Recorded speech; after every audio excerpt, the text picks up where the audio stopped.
Aujourd'hui, on va parler un peu plus technique et je pourrais vous montrer ce qui est un hot-end.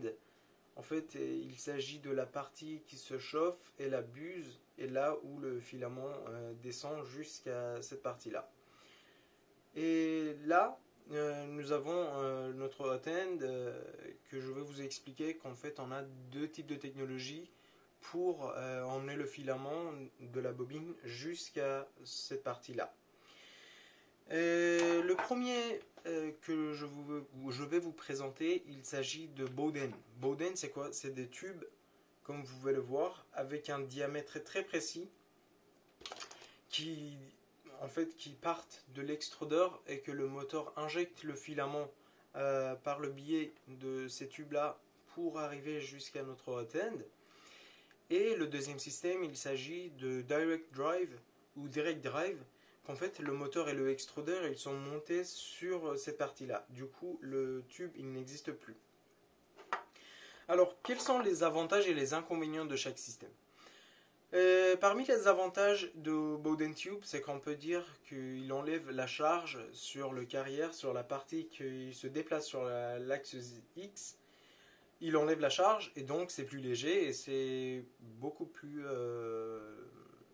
simple à le déplacer pour le moteur de l'axe X. Et parmi ces inconvénients, on peut dire qu'on ne peut pas tout imprimer en Bowden Tube, c'est-à-dire comme les filaments flexibles, ce ne serait pas possible avec Bowden Tube. Pourquoi? Parce qu'il y a beaucoup de résistance à l'intérieur pour les déplacements, c'est-à-dire pour l'injection et pour la rétractation.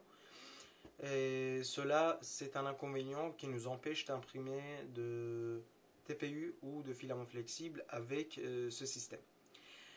Mais à côté, on peut imprimer du PLA, ABS, PETG facilement avec cela. Le deuxième système, il s'agit de Direct Drive. C'est mon système préféré que malheureusement je n'ai pas chez moi. Mais il s'agit en fait dans les imprimantes Prusa, on a ce système. C'est-à-dire que l'extrudeur et le moteur sont montés là-dessus. Du coup, on a beaucoup moins de place pour le jeu, pour les rétractations et pour l'injection. On va y arriver. Je vais vous montrer les paramètres sur l'application. Je mettrai dans les photos en dessous.